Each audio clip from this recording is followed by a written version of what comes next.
I'm Aaron Waugh, NLP and Mind Skills trainer, and today we're going to talk about a few questions that people ask all the time, which is, where is NLP useful? I have had several jobs over the years dealing with customers and things like that. It's a very sales focused role, and one particular incident I remember was actually going into a room with a senior manager who was very upset at our service level. Now, he came in quite cross, and over the course of the next half hour I used my NLP expertise in order to actually create some relaxation and calming in the conversation. And by the time that we departed the meeting, he was actually quite comfortable and happy again. Now, I used a mix of several things which we teach in multiple of our courses, which are the foundations of NLP. One of those is perceptual positions. Perceptual positions gives you the ability to be able to see things from different angles, both from the viewpoint of the person you might be communicating with, or from a third perspective to see and actually understand what could be the delta between the conversations, and seeing it from a totally different perspective. I also use rapport. Now, rapport basically creates some sameness between two people, for example. We have a saying in NLP, I like you, like me. If you start matching or mirroring someone's behaviours and their communication style, you can actually build rapport with that. Now, you might find that you actually have friends that do that naturally, and all of these things are naturally occurring things that we do in our everyday life. With NLP, we just become more aware of them. With the meeting that I had, I also used a thing called pacing and leading. So what I was trying to do was actually, rather than letting the customer have control of the meeting and blasting me for our service levels, I used pacing and leading to actually turn that around and actually take control back in the meeting in order to actually get him to a point where he was happy and calm again. Listening to someone's conversation, you can quickly work out how they are communicating. They might use a mix of different words in their communication style to identify what their representational system is. Now, representational systems are typically what we use in order to communicate with. We have visual, auditory, and kinesthetic, and all of these things make up how we communicate things. The visual aspects are quite key. When they use comments like, oh, we appear to be, or I can see it from that perspective, or I have a real vision of things, or I'd like to illustrate that idea, you can tell that they're actually working in the visual rep system.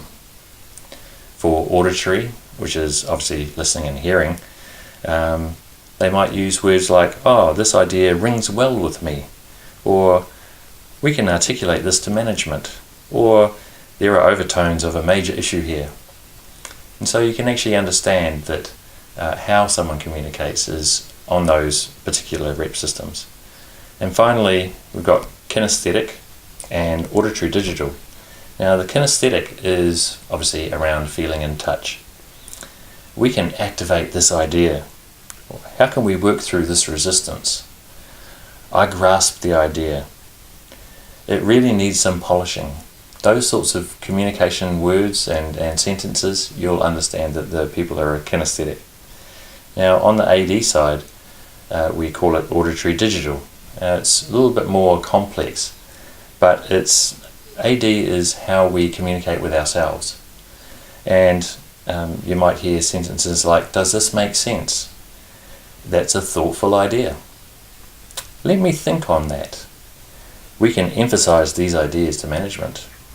I know what to do. Those are the sorts of things that you might hear. Now, NLP is useful in the home as well, and especially when you're dealing with kids. So a lot of what we might do in working with children is looking at their eye accessing cues. Do you ever wonder whether your child is making something up or has lied to you? Maybe about even something simple like brushing their teeth. Oh yeah, I brushed my teeth. But did they really brush their teeth? Now, if you can look at them when they're telling you and they look up and to the left, then that might indicate that they're actually creating something in their mind. And then maybe they didn't, but they looked down and to the left, and they probably did. That's a sort of a kinesthetic response. Now, one of the key aspects is to actually calibrate this so that you know when someone is telling the truth or a lie, or what rep system they might be working in. Left-handed people also have a change in the way that their eye accessing cues work in many circumstances. So they can actually work in the opposite way. So if you have a left-handed child, just watch that one. Training with us will give you a much better perspective of how things like eye accessing cues work, and we work through fundamentals with you and teach you all of the skills that you need to actually be able to use this properly and proactively in your own family life. Last thing around working with your home life is perceptual positions. So like I talked about with the work story, perceptual positions are a key in actually understanding from even, say, a child's perspective what they might be seeing, hearing or feeling, or even looking at that conversation or argument that you might have had with your child from a totally different perspective to see actually what it was they were trying to say and what it was maybe you were trying to say or understand.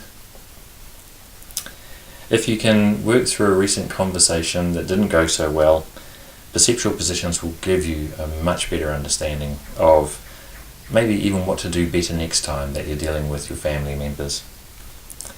If you're frustrated with one particular kid, and I know there's probably many families that just have one kid that just doesn't work the same as the rest of the family, and you get frustrated. Now, we've recently sort of talked about frustration in our lead-ups to Christmas, and it's one of those things that can keep people from actually having a harmonious and joyful experience. So one of the things that we like to teach is what's called the New Orleans flexibility drill. It basically helps you manage and deal with particular experiences that might be repetitive, like a kid going to sleep and always playing up around bedtime, and you do the same routine over and over and get frustrated and angry and all of the same outcomes occur. If you'd like to change that, the New Orleans flexibility drill can really help, and it's one of the fun and favourite exercises that we have in some of our training courses. If you'd like to know more about any of these, about how NLP is useful in your life, come and visit us on our website www.mindskillsmastery.com, and or leave a comment below in the video here, and we'll get back to you. Enjoy your day. Thanks.